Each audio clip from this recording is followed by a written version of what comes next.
ಎಲ್ರಿಗೂ ನಮಸ್ಕಾರ. 2025ರಲ್ಲಿ ಕೃಷ್ಣ ಜನ್ಮಾಷ್ಟಮಿ ಅಥವಾ ಗೋಕುಲಾಷ್ಟಮಿ ಯಾವಾಗ ಎಂದು ನೋಡೋಣ. ವಿಷ್ಣುವಿನ 8ನೇ ಅವತಾರವಾದ ಶ್ರೀಕೃಷ್ಣನ ಜನ್ಮವನ್ನು ಜನ್ಮಾಷ್ಟಮಿ ಆಚರಿಸುತ್ತದೆ. ಈ ವರ್ಷ ಇದನ್ನು ಆಗಸ್ಟ್ 15 ಮತ್ತು 16ರಂದು ಆಚರಿಸಲಾಗುವುದು. ಜನ್ಮಾಷ್ಟಮಿ ಅಥವಾ ಕೃಷ್ಣ ಜನ್ಮಾಷ್ಟಮಿ ವಿಷ್ಣುವಿನ 8ನೇ ಅವತಾರದ ಶ್ರೀಕೃಷ್ಣನ ಜನ್ಮವನ್ನು ಆಚರಿಸುವ ಒಂದು ಮಹತ್ವದ ಹಿಂದೂ ಹಬ್ಬವಾಗಿದೆ. ಶ್ರೀಕೃಷ್ಣನು ಕರುಣೆ, ರಕ್ಷಣೆ ಮತ್ತು ಪ್ರೀತಿಯ ಹಿಂದೂ ದೇವತೆ. ಭಾರತ ಮತ್ತು ಪ್ರಪಂಚಾದ್ಯಂತ ಹಿಂದೂ ಸಮುದಾಯವು ಗೋಕುಲಾಷ್ಟಮಿ ಮತ್ತು ಶ್ರೀಕೃಷ್ಣ ಜಯಂತಿ ಮುಂತಾದ ಹಲವಾರು ಹೆಸರುಗಳಿಂದ ಕರೆಯಲ್ಪಡುವ ಶುಭ ಹಬ್ಬವಾದ ಜನ್ಮಾಷ್ಟಮಿಯನ್ನು ಬಹಳ ಉತ್ಸಾಹ ಮತ್ತು ಭಕ್ತಿಯಿಂದ ಆಚರಿಸುತ್ತದೆ. ಶ್ರೀಕೃಷ್ಣನ ಜನನದ ಸಮಯದಿಂದ ಜನ್ಮಾಷ್ಟಮಿಯನ್ನು 5200 ವರ್ಷಗಳಿಗೂ ಹೆಚ್ಚು ಕಾಲದಿಂದ ಒಂದು ಸಮಾರಂಭವಾಗಿ ಆಚರಿಸಲಾಗುತ್ತಿದೆ. ಈ ವರ್ಷ ನಾವು ಶ್ರೀಕೃಷ್ಣನ 5252ನೇ ಜನ್ಮ ವಾರ್ಷಿಕೋತ್ಸವವನ್ನು ಆಚರಿಸುತ್ತೇವೆ. ಶ್ರೀಕೃಷ್ಣ ಜನ್ಮಾಷ್ಟಮಿ ಯಾವಾಗ, ದಿನಾಂಕ ಮತ್ತು ಶುಭ ಮುಹೂರ್ತ ಏನು ಎಂದು ನೋಡೋಣ. ಶ್ರೀಕೃಷ್ಣನು ಮಧ್ಯರಾತ್ರಿಯಲ್ಲಿ ಜನಿಸಿದನೆಂದು ನಂಬಲಾಗಿರುವುದರಿಂದ ಭಕ್ತರು ಅವನ ಆಗಮನವನ್ನು ಸ್ವಾಗತಿಸಲು ಎಚ್ಚರವಾಗಿರುತ್ತಾರೆ ಮತ್ತು ಪೂಜಾ ಮುಹೂರ್ತ ಮಧ್ಯರಾತ್ರಿಯಿಂದ ಪ್ರಾರಂಭವಾಗಿ ಮರುದಿನ ಮುಂಜಾನೆಯವರೆಗೆ ಇರುವುದು. ಪಂಚಾಂಗದ ಪ್ರಕಾರ ಈ ವರ್ಷ ಆಗಸ್ಟ್ 15 ಮತ್ತು ಆಗಸ್ಟ್ 16ರಂದು ಭಾರತದಲ್ಲಿ ಕೃಷ್ಣ ಜನ್ಮಾಷ್ಟಮಿಯನ್ನು ಆಚರಿಸಲಾಗುವುದು. ನಿಶಿತ ಪೂಜೆಯು ಆಗಸ್ಟ್ 16ರಂದು ಮಧ್ಯರಾತ್ರಿ 12:04ಕ್ಕೆ ಪ್ರಾರಂಭವಾಗಿ 12:47ಕ್ಕೆ ಕೊನೆಗೊಳ್ಳುತ್ತದೆ. ಇದರ ಜೊತೆಗೆ ದಹಿ ಹಂಡಿಯನ್ನು ಆಗಸ್ಟ್ 16ರಂದು 2025ರ ಶನಿವಾರದಂದು ನಡೆಯಲಿದೆ. ಅಷ್ಟಮಿ ತಿಥಿ ಆಗಸ್ಟ್ 15, 2025ರಂದು ರಾತ್ರಿ 11:49ಕ್ಕೆ ಪ್ರಾರಂಭವಾಗಿ ಆಗಸ್ಟ್ 16, 2025ರಂದು ರಾತ್ರಿ 9:34ಕ್ಕೆ ಕೊನೆಗೊಳ್ಳುತ್ತದೆ. ಇದಲ್ಲದೆ ರೋಹಿಣಿ ನಕ್ಷತ್ರವು ಆಗಸ್ಟ್ 17, 2025ರಂದು ಬೆಳಿಗ್ಗೆ 4:38ಕ್ಕೆ ಪ್ರಾರಂಭವಾಗಿ ಆಗಸ್ಟ್ 18, 2025ರಂದು ಬೆಳಿಗ್ಗೆ 3:17ಕ್ಕೆ ಕೊನೆಗೊಳ್ಳುತ್ತದೆ. ಅಲ್ಲದೆ ಮಧ್ಯರಾತ್ರಿಯ ಕ್ಷಣವು ಆಗಸ್ಟ್ 16, 2025ರಂದು ಬೆಳಿಗ್ಗೆ 12:26ಕ್ಕೆ ಪ್ರಾರಂಭವಾಗುತ್ತದೆ ಮತ್ತು ಚಂದ್ರೋದಯ ಕ್ಷಣವು ರಾತ್ರಿ 10:46ಕ್ಕೆ ನಿಗದಿಯಾಗಿದೆ. ಶ್ರೀಕೃಷ್ಣ ಜನ್ಮಾಷ್ಟಮಿ 2025ರ ಇತಿಹಾಸ ಮತ್ತು ಮಹತ್ವವನ್ನು ನೋಡೋಣ. ದಂತಕಥೆಯ ಪ್ರಕಾರ ರಾಣಿ ದೇವಕಿಯ ಸಹೋದರ ಕಂಸನಿಗೆ ತನ್ನ 8ನೇ ಮಗನೇ ತನ್ನ ಸಾವಿಗೆ ಕಾರಣನಾಗುತ್ತಾನೆ ಎಂಬ ಮುನ್ಸೂಚನೆ ಸಿಕ್ಕಿತು.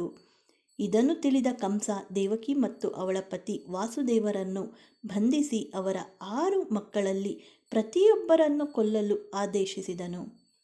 ಕಂಸನು ಕೃಷ್ಣನನ್ನು ಕೊಲ್ಲಲು ಪ್ರಯತ್ನಿಸಿದನು. ಆದರೆ ಅವನು ಹಾಗೆ ಮಾಡುವ ಮೊದಲೇ ಕೃಷ್ಣನನ್ನು ನೆರಳಿನ ಗುಹೆಯಿಂದ ಸುರಕ್ಷಿತವಾಗಿ ಹೊರಗೆ ಕಳುಹಿಸಲಾಯಿತು.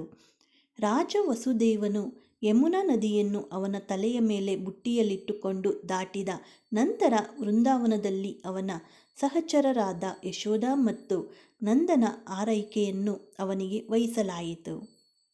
ಭವಿಷ್ಯವಾಣಿಯ ಪ್ರಕಾರ ದೇವಕಿ ಮತ್ತು ರಾಜ ವಾಸುದೇವರ 8ನೇ ಮಗ ಕಂಸನ ಸಾವಿಗೆ ಕಾರಣನಾಗುತ್ತಾನೆ. ಆದ್ದರಿಂದ ವಾಸುದೇವ್ ಅದೇ ದಿನ ಜನಿಸಿದ ತಮ್ಮ ಮಗಳೊಂದಿಗೆ ಹಿಂತಿರುಗಿ ರಾಜ ಕಂಸನಿಗೆ ಅವಳನ್ನು ತೋರಿಸಲು ಅವನು ಅವಳಿಗೆ ಹಾನಿ ಮಾಡಬಾರದು ಎಂಬ ಆಶಯದೊಂದಿಗೆ, ಆದರೆ ಅವನು ಶಿವನನ್ನು ಬಂಡೆಗೆ ಎಸೆದನು. ತನ್ನನ್ನು ತಾನು ನೋಯಿಸಿಕೊಳ್ಳುವ ಬದಲು ಅವಳು ದುರ್ಗಾದೇವಿಯಾಗಿ ಆಕಾಶಕ್ಕೆ ಏರಿ ಅವಳ ಮರಣದ ಬಗ್ಗೆ ಎಚ್ಚರಿಸಿದಳು. ಬೆಳೆದ ನಂತರ ಕೃಷ್ಣನು ಕಂಸನನ್ನು ಕೊಂದು ಜನರನ್ನು ಕಂಸನ ಕ್ರೂರ ಆಳ್ವಿಕೆಯಿಂದ ಮುಕ್ತಗೊಳಿಸುವ ಮೂಲಕ ಭವಿಷ್ಯವಾಣಿಯನ್ನು ಪೂರೈಸಿದನು. ಶ್ರೀಕೃಷ್ಣನ ಶಿಶುರೂಪ ಬಾಲಗೋಪಾಲ ಮತ್ತು ಲಡ್ಡುಗೋಪಾಲ ಜನ್ಮಾಷ್ಟಮಿ ಎಂದು ಪೂಜಿಸುವ ಮುಖ್ಯ ದೇವ. ಈ ಹಬ್ಬದ ಸಮಯದಲ್ಲಿ ಅವನ ಸಹೋದರರಾದ ಬಲರಾಮ ಮತ್ತು ಸುಭದ್ರ, ಹಾಗೆಯೇ ಅವನ ಜೈವಿಕ ಪೋಷಕರಾದ ರಾಜ ವಾಸುದೇವ ಮತ್ತು ದೇವಕಿ ಮತ್ತು ದತ್ತು ಪೋಷಕರಾದ ನಂದ ಮತ್ತು ಯಶೋದೆಯನ್ನು ಪೂಜಿಸಲಾಗುತ್ತದೆ.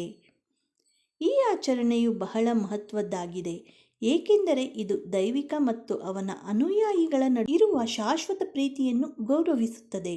ಮಥುರಾ, ವೃಂದಾವನ ಮತ್ತು ದ್ವಾರಕೆಯಂತಹ ಐತಿಹಾಸಿಕ ನಗರಗಳಲ್ಲಿ ಜನ್ಮಾಷ್ಟಮಿಯನ್ನು ಕುಟುಂಬದ ಸದಸ್ಯರ ಜನ್ಮದಿನದ ವಾರ್ಷಿಕೋತ್ಸವವಾಗಿ ಆಚರಿಸಲಾಗುತ್ತದೆ. 2025ರ ಕೃಷ್ಣ ಜನ್ಮಾಷ್ಟಮಿ ಆಚರಣೆಗಳು ಮತ್ತು ಅದನ್ನು ಹೇಗೆ ಆಚರಿಸಬೇಕು ಎಂಬುದನ್ನು ನೋಡೋಣ. ಈ ಪವಿತ್ರ ದಿನದಂದು ಭಕ್ತರು ಉಪವಾಸ ಮಾಡುತ್ತಾರೆ, ಸಾಂಪ್ರದಾಯಿಕವಾಗಿ ಉಡುಗೆ ತೊಡುತ್ತಾರೆ, ಸ್ನಾನ ಮಾಡಿ ಶ್ರೀಕೃಷ್ಣನ ವಿಗ್ರಹಗಳನ್ನು ಹೊಸ ವಸ್ತ್ರಗಳು ಮತ್ತು ಆಭರಣಗಳಿಂದ ಅಲಂಕರಿಸಲಾಗುವುದು ಮತ್ತು ತಮ್ಮ ಕುಟುಂಬದ ಕಲ್ಯಾಣಕ್ಕಾಗಿ ಆಶೀರ್ವಾದವನ್ನು ಕೇಳುತ್ತಾರೆ. ಕೀರ್ತನೆಗಳನ್ನು ಭಕ್ತರು ಆಯೋಜಿಸುತ್ತಾರೆ. ಅವರು ಭಗವಂತನ ಹೆಸರನ್ನು ಸಹ ಪಠಿಸುತ್ತಾರೆ. ಶ್ರೀಕೃಷ್ಣನ ವಿಗ್ರಹವನ್ನು ಅನೇಕ ಭಕ್ತರು ಅಲಂಕರಿಸುತ್ತಾರೆ. ಧರ್ಮಗ್ರಂಥಗಳನ್ನು ಓದಲಾಗುತ್ತದೆ, ಧೂಪದ್ರವ್ಯವನ್ನು ಬೆಳಗಿಸಲಾಗುತ್ತದೆ ಮತ್ತು ಅನೇಕ ಜನರು 24 ಗಂಟೆಗಳ ಉಪವಾಸವನ್ನು ಸಹ ಆಚರಿಸುತ್ತಾರೆ. ಈ ಸಂದರ್ಭದಲ್ಲಿ ವಿವಿಧ ರೀತಿಯ ರುಚಿಕರವಾದ ಖಾದ್ಯಗಳನ್ನು ಸಹ ತಯಾರಿಸಲಾಗುತ್ತದೆ. ಕೃಷ್ಣ ಜನ್ಮಾಷ್ಟಮಿಯಂದು ಮಧ್ಯರಾತ್ರಿಯ ಸುಮಾರಿಗೆ ಭಕ್ತರು ನಿಶ್ಚಿತ ಪೂಜೆಯನ್ನು ಮಾಡುತ್ತಾರೆ. ಇದರ ಜೊತೆಗೆ ಭಕ್ತರು ಕೃಷ್ಣನ ಜನನವನ್ನು ಸ್ಮರಿಸುತ್ತಾರೆ ಮತ್ತು ಮಧ್ಯರಾತ್ರಿಯಲ್ಲಿ ವಿಗ್ರಹಗಳಿಗೆ ಅವನ ನೆಚ್ಚಿನ ಆಹಾರವಾದ ಹಾಲು, ಮೊಸರು ಮತ್ತು ಬೆಣ್ಣೆ ಅರ್ಪಿಸುತ್ತಾರೆ. ಶ್ರೀಕೃಷ್ಣನು ಮಧ್ಯರಾತ್ರಿಯಲ್ಲಿ ಜನಿಸಿದ ಕಾರಣ ನಿಶ್ಚಿತ ಕಾಲದಲ್ಲಿ ಆತನ ಪೂಜೆ ನಡೆಯುತ್ತದೆ. ಹಲವಾರು ರಾಜ್ಯಗಳಲ್ಲಿ ದಹಿ ಹಂಡಿಯನ್ನು ಸಹ ಆಚರಿಸಲಾಗುತ್ತದೆ. ಈ ಸಮಯದಲ್ಲಿ ಭಾಗವಹಿಸುವವರು ಪಿರಮಿಡ್ ರೀತಿ ತಯಾರಿಸುತ್ತಾರೆ ಮತ್ತು ಮೊಸರು ಮತ್ತು ಬೆಣ್ಣೆಯಿಂದ ತುಂಬಿಸಿ ಎತ್ತರದಲ್ಲಿ ನೇತು ಹಾಕಲಾಗುವುದು. ಮಣ್ಣಿನ ಮಡಕೆಯನ್ನು ಒಡೆಯುತ್ತಾರೆ. ನೇತು ಹಾಕಿದ ಮಣ್ಣಿನ ಮಡಕೆಯನ್ನು ಒಡೆಯುತ್ತಾರೆ. ಪೂಜಾ ವಿಧಿ ಹೀಗಿದೆ. ಮೊದಲು ಜನ್ಮಾಷ್ಟಮಿಯಂದು ಅಭಿಷೇಕ ಮಾಡಲು ಶ್ರೀಕೃಷ್ಣನ ವಿಗ್ರಹವಿರುವ ಪವಿತ್ರ ಪ್ರದೇಶವನ್ನು ಸ್ಥಾಪಿಸಿ, ಹೂಗಳು ಮತ್ತು ಶ್ರೀಗಂಧದ ಲೇಪನವನ್ನು ಹಚ್ಚಿ ಸ್ವಚ್ಛಗೊಳಿಸಿ, ಸಿಹಿ ತಿಂಡಿಗಳು, ತಾಜಾ ಹೂಗಳು ಮತ್ತು ಹಣ್ಣುಗಳಂತಹ ನೈವೇದ್ಯವನ್ನು ಅರ್ಪಿಸಬೇಕು. ಕಳಶದ ನೀರಿನಿಂದ ಶ್ರೀಕೃಷ್ಣನ ವಿಗ್ರಹಕ್ಕೆ ಅಭಿಷೇಕ ಮಾಡಿ ಗೋಪಾಲ, ಗೋವಿಂದ ಅಥವಾ ಓಂ ಶ್ರೀಕೃಷ್ಣ ನಮಃ ಮುಂತಾದ ಮಂತ್ರಗಳನ್ನು ಪ್ರಾರ್ಥಿಸಿ ಮತ್ತು ಪಠಿಸಿ ಸಮರ್ಪಣೆಯನ್ನು ಸಂಕೇತಿಸಬೇಕು. ಶಂಖದ ಚಿಪ್ಪನ್ನು ಇಟ್ಟು ಹಾಗೆಯೇ ಗಂಟೆ ಬಾರಿಸಿ ತುಪ್ಪ, ಮೊಸರು, ಹಾಲು, ಜೇನುತುಪ್ಪ, ತುಳಸಿ ಮತ್ತು ಪುಡಿ ಮಾಡಿದ ಸಕ್ಕರೆಯನ್ನು ಒಳಗೊಂಡಿರುವ ಪಂಚಾಮೃತದೊಂದಿಗೆ ಅರ್ಪಿಸಬೇಕು.